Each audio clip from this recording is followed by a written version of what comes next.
श्री नारद जी ने कहा, हे राम जी, तुम्हारे समान वचन कहने वाला दूसरा कोई नहीं है।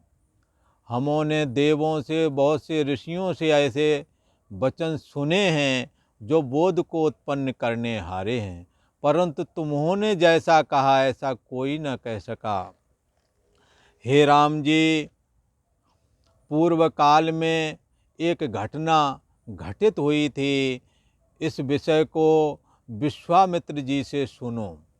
श्री विश्वामित्र जी बोले, हे राम जी, जैसा तुम्हों को वैराग्य हुआ है और संसार ये नीरस दिखाई देता है और परमात्म तत्व जो सब में समाया हुआ है उसको जानने की इच्छा हुई है, उस परमात्म तत्व को जानने के बाद में सब कुछ जाना हुआ हो जाता है और जगत का एकमात्र जो आधार और अधिष्ठान है शुद्ध चैतन्य सत्ता, उसमें विश्रांति लाभ प्राप्त होता है। ऐसा जो चैतन्य तत्व है वो तुम्हारे को जानने की इच्छा हुई है और ऐसी ही इच्छा एक बार श्री व्यास जी के पुत्र सुखदेव जी को हुई थी। तब राम जी ने पूछा, हे भगवान, ये सुखदेव जी को ऐसी इच्छा हाँ हुई थी तो उन्हों को किसने ज्ञान प्राप्त कराया, उन्हों को परमात्मा में स्थिति लाभ कैसे प्राप्त हुई थी। ऐसा कहने पर श्री विश्वामित्र जी महाराज ने कहा, व्यास जी के पुत्र सुखदेव जी एक दिन अपने पिता के पास गए और बोले, हे पिता, यह जगत क्या है, किसने बनाया है, इसका अंत आता भी है कि नहीं आता, इसकी निवृत्ति कैसे हो सकती है।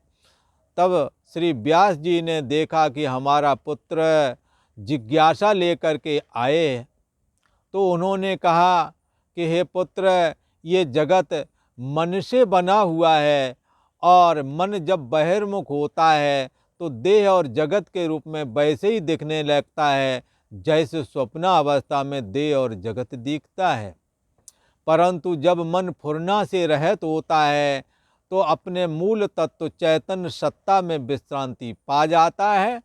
तब सुखदेव जी ने कहा, हे पिता, जो तुम ये मुझे बताते हो ये मैंने पहले ही जाना है, इसके अलावा कुछ हो तो बताओ।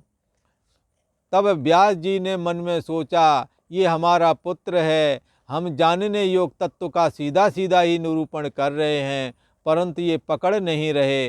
तब उन्होंने कहा, हे पुत्र, मेरे से भी अधिक जनकपुरी का राजा एक जनक करके है, तुम वहाँ चले जाओ और वहाँ से दुर्लभ तत्व ज्ञान प्राप्त करो और आत्मा में विश्रांति लाभ प्राप्त करो तो जगत का अत्यंत अभाव तुम्हें स्वयं ही दिखेगा। ये वचन सुनकर के सुखदेव जी वहाँ से विदेह नगरी की ओर प्रस्थान कर गए और जब राजा के किले पर पहुँचे तो ये द्वारपाल ने जाकर के बताया कि व्यास जी के पुत्र जो कि आपके गुरुदेव भी हैं, उन्हों के पुत्र सुखदेव जी राजमहल के दरवाजे पर खड़े हुए हैं और तुमसे मिलना चाहते हैं। तब राजा ने जाना कि जरूर जिज्ञासा लेकर के आए हैं, परंतु सच्चे अर्थों में जिज्ञासा है अथवा नहीं ये जानने के निमित्त उन्होंने द्वारपाल से कहा, उनसे कह दो कि वहीं पर रुक जाएं और 7 दिनों तक रुके रहे। तब राजा ने पूछा उनके मन का क्या विचार है। तब द्वारपाल ने कहा, रुकने पर उन्हें कोई क्षोभ नहीं हुआ, वो दरवाजे पर 7 दिन से खड़े हैं पर उन्हें क्रोध आदि नहीं है। तब उन्होंने कहा कि हमारी दूसरी ड्योढ़ी पर ले आओ और वहाँ पर भी 7 दिन तक इंतजार कराया। फिर राजा ने पूछा अब उन्हों की क्या स्थिति है। तब द्वारपालों ने कहा उन्हों की स्थिति में कोई परिवर्तन नहीं आया, वो ज्यों के त्यों हैं, न सुखी हैं न दुखी हैं। तब उन्होंने रनवास की महिलाओं के बीच में कर दिया और सारी सुख सुविधाएं उन्हें उपलब्ध कराईं। इसके बाद में राजा ने मंत्रियों उन्हों से द्वारपालों से पूछा कि इस समय उन्हों की चित्त की स्थिति क्या है। तब उन्होंने बताया इस समय में भी वो हर्ष शोक से रहते हैं। तब राजा ने जाना कि ये उत्तम ब्रह्म ज्ञान के अधिकारी हैं। राजा उनसे मिलते हैं और उनको ऋषि पुत्र जान करके उन्हें प्रणाम करते हैं और कहते हैं कि हे सुखदेव जी, तुम्हारा स्वागत है, तुम हमारे गुरु व्यास जी के पुत्र हो, बताओ मैं तुम्हारी क्या सेवा करूं। तब सुखदेव जी ने कहा कि इस जगत का आधार और अधिष्ठान क्या है, ये जगत क्या है, किससे बना है।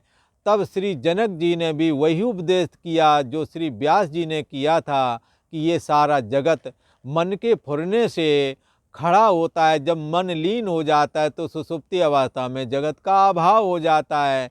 इसलिए विचार करके देखो प्यारे, जगत बना है मन से। यदि मन ना खड़ा हो तो जगत भी नहीं दिखता है। सुषुप्ति में मन नहीं खड़ा था, जगत नहीं दिख रहा था। अभी जब मन खड़ा है तो मन इंद्रियों के माध्यम से देह और जगत के रूप में ये परिवर्तित हो जा रहा है। अंतर्यामी सत्ता पहले से ही तुम्हारे अंदर विद्यमान है, वो मन की बनाई हुई कल्पनाओं को सत्ता दे देता है, लिहाजा सारा जगत दिखने लगता है। इसलिए सुखदेव जी ने कहा ये तो उपदेश हमारे पिता ने पहले से किया है और शास्त्र भी ऐसा ही कहते हैं और मैं भी ऐसा ही जानता हूँ, पर मेरे को शांति क्यों नहीं मिल रही है। तब श्री जनक जी ने कहा जो तुम जानते हो, जो तुम्हारे पिता ने उपदेश दिया, जो शास्त्र जिसका अनुमोदन करते हैं, तुम उसी तत्व में विश्रांति प्राप्त करने के लिए समाधि में स्थित हो जाओ। तब सुखदेव जी ने समाधि लगाई और आत्मा में विश्रांत लाभ प्राप्त किया और बाद में जगत के मिथ्यात्व का उनको प्रत्यक्ष दर्शन हुआ और जगत स्वप्नवत देखते हुए केवल निर्वाण को प्राप्त हुए। हे राम जी, जैसी स्थिति सुखदेव जी की थी सेम वैसी ही है।